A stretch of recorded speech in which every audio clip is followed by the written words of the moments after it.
प्रिय विद्यार्थियों, शिक्षक साथियों, सादर नमस्कार। आप सबका एक बार फिर स्वागत है अपना इकोनॉमिक्स चैनल पर। कक्षा 10वीं सामाजिक विज्ञान विषय की पुस्तक के अंतर्गत भारत और समकालीन विश्व नाम की जो पाठ्य पुस्तक है उसके अध्याय 1 में दिया है यूरोप में राष्ट्रवाद का उदय। यूरोप में राष्ट्रवाद का उदय, इस अध्याय के महत्वपूर्ण प्रश्नों के उत्तर आज के वीडियो में समझे जाएंगे। तो हम सबसे पहले देखते हैं राष्ट्रवाद क्या होता है। ऐसी विचारधारा जो किसी राष्ट्र के सदस्यों यानी कि देश के निवासियों, राष्ट्र के निवासियों में एक साझा पहचान को बढ़ावा देती है, उसे राष्ट्रवाद कहते हैं। तो यूरोप में जो राष्ट्रवाद की बात है उसको हम आगे समझते हैं। आज के वीडियो में आप 50 महत्वपूर्ण प्रश्नों की तैयारी कर पाएंगे। सबसे पहले हम बात करेंगे बहुविकल्पी प्रश्नों की। यहाँ पर मैंने विकल्प प्रस्तुत नहीं किए बल्कि ऐसा विकल्प ले लिया है जो सही है, यानी सही विकल्प को ही यहाँ आपको बताने का, समझाने का प्रयास किया गया। आइए सबसे शुरू में देखते हैं। पहला प्रश्न है, सन 1804 की नागरिक संहिता को किस नाम से जाना जाता है? तो सन 1804 की जो नागरिक संहिता है उसे नेपोलियन की संहिता के नाम से जाना जाता है, क्योंकि इसको तैयार किसने किया था? नेपोलियन ने किया था। दूसरा प्रश्न है, 1834 ईस्वी में प्रसा में स्थापित हुए जाल बेराइन का संबंध किससे है? तो जाल बेराइन किस प्रकार का संघ था? एक शुल्क संघ था। आपसे पूछा भी जा सकता है अलग से कि जाल बेराइन क्या था या जाल बेराइन क्या है। तो जाल बेराइन एक शुल्क संघ है जिसकी 1834 में प्रसा में स्थापित हुए, इसकी स्थापना 1834 में हुई थी। अगला प्रश्न है, राष्ट्रवाद को चित्रों के माध्यम से दर्शाने वाला कौन है? तो राष्ट्रवाद को चित्रों के माध्यम से दर्शाने वाला जो दार्शनिक है, कलाकार है, वो फ्रेडरिक सारियू है। तो इसका उत्तर है फ्रेडरिक सारियू। अगला प्रश्न है, किस देश को सभ्यता का पालना कहा जाता है? तो यूनान देश को सभ्यता का पालना कहा जाता है। इसका उत्तर हो जाएगा यूनान। अगला प्रश्न है, जर्मनी में कौन से वर्ग ने राष्ट्र राज्यों को निर्वाचित संसद द्वारा शासित होने के लिए प्रयास किए? तो इसका उत्तर है मध्य वर्ग ने, यानी कि जर्मनी के मध्य वर्ग ने राष्ट्र राज्यों को निर्वाचित संसद द्वारा शासित होने के लिए प्रयास किए। अगला प्रश्न है, किसको एकीकृत इटली का पहला राजा घोषित किया गया? तो इसका उत्तर है विक्टर एमेनुएल द्वितीय। विक्टर एमेनुएल द्वितीय को एकीकृत इटली का पहला राजा घोषित किया गया। सातवां प्रश्न है, बाल्कन क्षेत्र के निवासी कौन थे? तो बाल्कन क्षेत्र के जो निवासी थे वे स्लाव थे। इसका उत्तर है स्लाव। आठवां प्रश्न है, और यह ऐसा प्रश्न है जो कि आपके 2022 की परीक्षा में आया था। फ्रेडरिक सारियू कलाकार थे, कहाँ के कलाकार थे? तो इसका विकल्प है, सही उत्तर है फ्रांस के। तो फ्रेडरिक सारियू कहाँ के कलाकार थे? फ्रांस के। अगला प्रश्न है, विश्वकोश नामक ग्रंथ की रचना किसने की थी? तो विश्वकोश नामक जो ग्रंथ है, जो पुस्तक है, उसकी रचना की थी दिदरो ने। 10वां प्रश्न है, जर्मनी के एकीकरण की आधारशिला किसने तैयार की? तो जर्मनी के एकीकरण की आधारशिला नेपोलियन बोनापार्ट ने की। इसका उत्तर है नेपोलियन बोनापार्ट। 11वां प्रश्न है, मेटरनिख ने किसको सामाजिक व्यवस्था का सबसे खतरनाक दुश्मन बताया? तो मेटरनिख ने किसे खतरनाक दुश्मन बताया है सामाजिक व्यवस्था का सबसे बड़ा? मैथ्सनी को। इसका उत्तर है मैथ्सनी। 12वां प्रश्न है, फ्रांस में किसकी छवि सिक्कों और डाक टिकटों पर अंकित की गई? तो फ्रांस में जो मरियान है, मरियान की छवि, मरियान की जो चित्र है उसे सिक्कों और डाक टिकटों पर अंकित किया गया। 13वां प्रश्न है, आंखों पर पट्टी बांधे हुए और तराजू लिए हुए महिला किस बात का प्रतीक है? तो यह किसका प्रतीक है? न्याय का प्रतीक है। आपने देखा भी होगा, फिल्मों में देखा होगा कि जो अदालत होती है उसमें एक ऐसी महिला रहती है जिसकी आंख में पट्टी बंधी होती है और हाथ में तराजू रहता है। तो आप इसका किसका संकेत है, किसका प्रतीक है? न्याय का प्रतीक है। 14वां प्रश्न है कि यह किसने कहा कि जब फ्रांस छींकता है तो बाकी यूरोप को सर्दी जुकाम हो जाता है? यह कथन है मेटरनिख का। मेटरनिख ने यह कहा कि जब फ्रांस छींकता है तो बाकी यूरोप को सर्दी जुकाम हो जाता है। 15वां प्रश्न है, सन 1832 ईस्वी में कुस्तुनतुनिया की संधि ने किस राष्ट्र की स्वतंत्रता को मान्यता दी? तो 1832 में जो संधि हुई थी कुस्तुनतुनिया की, उसमें यूनान राष्ट्र की स्वतंत्रता को मान्यता दी गई थी। इसका उत्तर हो जाएगा यूनान। अगला प्रश्न है 16वां, नेपोलियन का इटली पर हमला हुआ, कब हुआ? सन 1797 ईस्वी में हुआ और यह प्रश्न 2023 की वार्षिक परीक्षा में पूछा गया था। मैं यहाँ पर इसलिए भी समझा रहा हूँ आपको कि ये प्रश्न कभी आया था। आप एक अंदाज़ा लगा सकते हैं किस प्रकार के परीक्षा में प्रश्न पूछे जा रहे हैं इस अध्याय से। तो नेपोलियन का इटली पर हमला हुआ सन 1797 में। 17वां प्रश्न है, प्रथम विश्व युद्ध आरंभ हुआ। तो पहला जो विश्व युद्ध है वह कब प्रारंभ हुआ था? सन 1914 ईस्वी में। और यह प्रश्न भी 2022 की परीक्षा में पूछा जा चुका है। 18वां प्रश्न है, इटली का एकीकरण कब हुआ? तो सन 1871 ईस्वी में इटली का एकीकरण हुआ। 2024 की परीक्षा में ये प्रश्न पूछा था कि ग्रिम बंधुओं का जन्म हुआ था, कहाँ हुआ था? ये आपके विकल्प में था, बहुविकल्पी प्रश्न था। सही उत्तर है जर्मनी में। ग्रिम बंधुओं का जन्म हुआ था कहाँ? जर्मनी में। अब हम बात करते हैं रिक्त स्थानों की पूर्ति, यानी कुछ ऐसे प्रश्न जिनके हमें रिक्त स्थान भरना है। पहला प्रश्न है, राष्ट्रवाद की पहली स्पष्ट अभिव्यक्ति सन 1789 में फ्रांसीसी क्रांति के साथ हुई। तो यदि आपको ये रिक्त स्थान आता है, 1789 लिखना रहेगा इसमें, तो मैंने आपको ये पहले से भर के दे दिया है। आप इस कथन को याद कर लीजिए, क्योंकि ज़रूरी नहीं कि ये प्रश्न रिक्त स्थान में पूछा जाए। हो सकता है यही प्रश्न हमें विकल्प वाले में आ जाए या सही जोड़ी में आ जाए। तो आपको इसको याद रखना है कि राष्ट्रवाद की पहली स्पष्ट अभिव्यक्ति कब हुई? सन 1789 में फ्रांसीसी क्रांति के साथ हमें दिखाई देती है।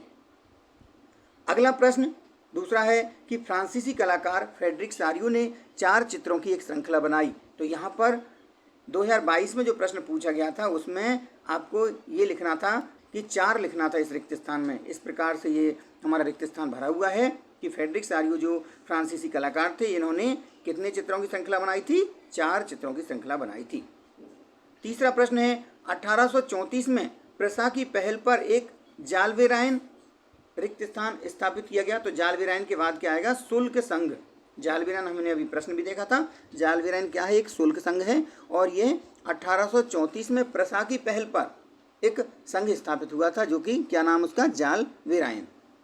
चौथा प्रश्न है, 1801 में आयरलैंड को बलपूर्वक यूनाइटेड किंगडम में शामिल कर लिया गया। यहाँ रिक्त स्थान अगर आता है तो हमें उसमें लिखना रहेगा यूनाइटेड किंगडम, यूके। तो ये हमें याद रखना है इस तथ्य को कि 1801 में आयरलैंड को बलपूर्वक यूनाइटेड किंगडम में शामिल कर लिया गया। पांचवा प्रश्न है, 1871 के बाद यूरोप में गंभीर राष्ट्रवादी तनाव का स्रोत बाल्कन क्षेत्र था। 1871 के बाद में जो यूरोप में गंभीर राष्ट्रवादी तनाव का स्रोत क्या था? बाल्कन क्षेत्र था। छठवां प्रश्न है, इंग्लैंड और स्कॉटलैंड के बीच एक्ट ऑफ यूनियन जो कि 1707 में आया था, उसके माध्यम से किसका गठन हुआ था? United kingdom of great Britain. तो इसको आप याद कर लीजिए अच्छे से। इंग्लैंड और स्कॉटलैंड के बीच एक्ट ऑफ यूनियन 1707 से United kingdom of great Britain का गठन हुआ। सातवां प्रश्न है, जनवरी 1871 में वर्साय में हुए एक समारोह में प्रसा के राजा विलियम प्रथम को जर्मनी का सम्राट घोषित किया गया। किसको सम्राट घोषित किया गया है? विलियम प्रथम को। कहाँ का सम्राट? जर्मनी का। और ये कब की बात है? जनवरी 1871 की। अगला प्रश्न है, जर्मनी का एकीकरण फ्रांस प्रसा युद्ध के बाद पूरा हुआ। जर्मनी का एकीकरण कब पूरा हुआ? फ्रांस और प्रसा के युद्ध के बाद पूरा हुआ। नौवां प्रश्न 2024 की परीक्षा में पूछा गया, या रिक्त स्थान में पूछा गया था कि उदारवादी राजनीतिज्ञ फ्रैंकफर्ट संसद के एक निर्वाचित सदस्य थे। तो यहाँ पर हमें क्या लिखना था? कार्ल वेलकर। उदारवादी राजनीतिज्ञ कार्ल वेलकर फ्रैंकफर्ट संसद के एक निर्वाचित सदस्य थे। 10वां प्रश्न है, साम्राज्यवाद से जुड़कर राष्ट्रवाद 1914 में यूरोप को महाविपदा की ओर ले गया।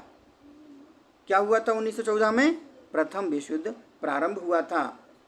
इसलिए यहाँ पर लिखा है कि साम्राज्यवाद से जुड़ करके जो राष्ट्रवाद की भावना थी, वह राष्ट्रवाद 1914 में यूरोप को महाविपदा की ओर ले गया। आप सबसे अनुरोध है कि यदि आपने इस चैनल को अभी तक सब्सक्राइब नहीं किया है तो आप सब्सक्राइब कर सकते हैं।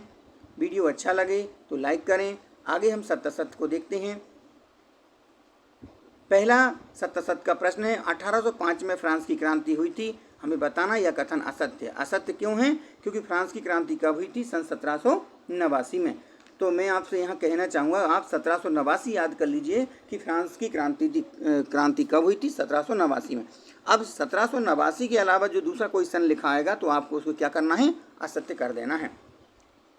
दूसरा प्रश्न है, यूनानियों का आज़ादी के लिए संघर्ष 1821 में आरंभ हो गया। यह कथन सत्य है। अगला प्रश्न है, जर्मेनिया फ्रांस राष्ट्र का रूपक बन गई। यह कथन असत्य है। असत्य इसलिए है क्योंकि जो जर्मेनिया है वह जर्मेनिया फ्रांस की नहीं बल्कि जर्मन राष्ट्र का रूपक बनी थी, इसलिए यह कथन असत्य है। आपको यहाँ से याद कर लेना है कि जर्मेनिया जर्मन राष्ट्र का रूपक बनी थी। अगला प्रश्न है, इंग्लैंड में औद्योगिकरण 18वीं सदी के दूसरे भाग में आरंभ हुआ। तो यह कथन सत्य है। 1820 में वियना संधि तैयार की गई। यह कथन कैसा है? असत्य है, क्योंकि जो वियना संधि हुई थी वह 1815 में हुई थी और 1815 में जो वियना की संधि हुई थी, इसी संधि के बाद फ्रांस में बुर्बो राजाओं का शासन स्थापित हुआ था। छठवां प्रश्न है, 1861 में इमैनुएल द्वितीय को एकीकृत इटली का राजा घोषित किया गया। यह कथन सत्य है। सातवां प्रश्न, 1832 की कुस्तुनतुनिया की संधि ने यूनान को एक स्वतंत्र राष्ट्र की मान्यता दी। यह कथन कैसा है? यह कथन सत्य है। आठवां प्रश्न, वियना सम्मेलन की मेजबानी ऑस्ट्रिया के मेटरनिख ने की थी। यह कथन सत्य है। वियना सम्मेलन की मेजबानी ऑस्ट्रिया के मेटरनिख ने की थी। एक शब्द या एक वाक्य में उत्तर दीजिए। अब हमारे ये प्रश्न का प्रारूप बदला है। अब हम देखते हैं, नेपोलियन ने इटली पर हमला कब किया? तो नेपोलियन ने इटली पर हमला किया था सन 1797 में। मरियान की प्रतिमाएं कहाँ लगाई गई थीं? तो मरियान की जो प्रतिमाएं थीं वह सार्वजनिक चौकों पर लगाई गई थीं। लॉर्ड बायरन कौन था? लॉर्ड बायरन एक अंग्रेज कवि थे, है ना। आगे, अर्थशास्त्र के प्रोफेसर फ्राइडरिच लिस्ट किस देश से थे?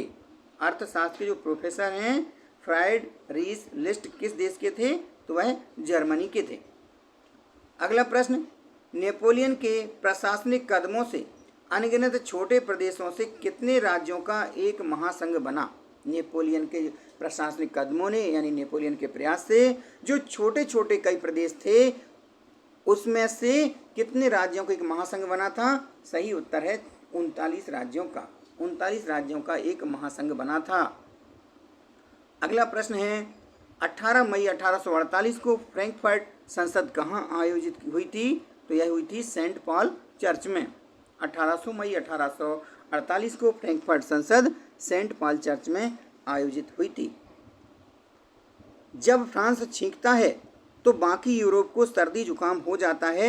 यह टिप्पणी किसने की थी? यह टिप्पणी की थी मेटरनिख ने। अब सही जोड़ी बनाइए। यहाँ पर मैंने सही जोड़ी बनाकर ही समझाया है। मार्सेई, तो मार्सेई क्या है? Young Italy. यंग इटली की स्थापना मार्सेई में हुई थी। मार्सेई एक जगह का नाम है। मार्सेई में क्या हुआ था? यंग इटली संगठन की स्थापना हुई थी और इसकी स्थापना मैथ्सनी ने की थी। तो हमें मार्सेई की यदि जोड़ी आती है तो हमें यंग इटली से मिला देना है। बर्न भी एक संगठन है। बर्न एक जगह का नाम है जहाँ पर यंग यूरोप नाम का जो संगठन है उसकी स्थापना हुई थी। कहाँ पर हुई थी? बर्न में हुई थी। बर्न की जोड़ी मिल जाएगी यंग यूरोप से। योहान गाटफ्रीड कौन थे? योहान गाटफ्रीड जर्मन दार्शनिक थे। रूमानीवाद की जोड़ी है सांस्कृतिक आंदोलन, यानी रूमानीवाद क्या है? एक सांस्कृतिक आंदोलन है। तलवार किसका प्रतीक है? आपको ये पुस्तक में प्रतीकों के अर्थ एक जगह लिखा हुआ है, प्रतीक चिन्ह दिए हैं और उनका अर्थ दिया है। उसमें से मैंने प्रश्न लिया है तलवार किसका प्रतीक है? मुकाबले की तैयारी का। काबूर की जोड़ी है इटली का बिस्मार्क से मिलेगी। क्योंकि काबूर को इटली का बिस्मार्क इसलिए कहा जाता है क्योंकि इटली के प्रदेशों को उसने एकीकृत करने वाले आंदोलन का नेतृत्व किया था, इसलिए काबूर को इटली का बिस्मार्क कहा जाता है। सातवां प्रश्न है, नेपोलियन की हार कब हुई? तो नेपोलियन की हार सन 1815 में हुई और इसी के बाद वियना की संधि हुई थी। यह प्रश्न 2023 में पूछा गया। तो बच्चों, आज के वीडियो से आपने 50 प्रश्न की तैयारी की, 50 प्रश्नों की तैयारी की। ये कैसा लगा? आप सबको पढ़ाई के लिए, परीक्षा के लिए बहुत बहुत शुभकामनाएं। मिलते हैं अगले वीडियो में। बने रहिए अपना इकोनॉमिक्स चैनल पर। आप सभी का बहुत बहुत धन्यवाद।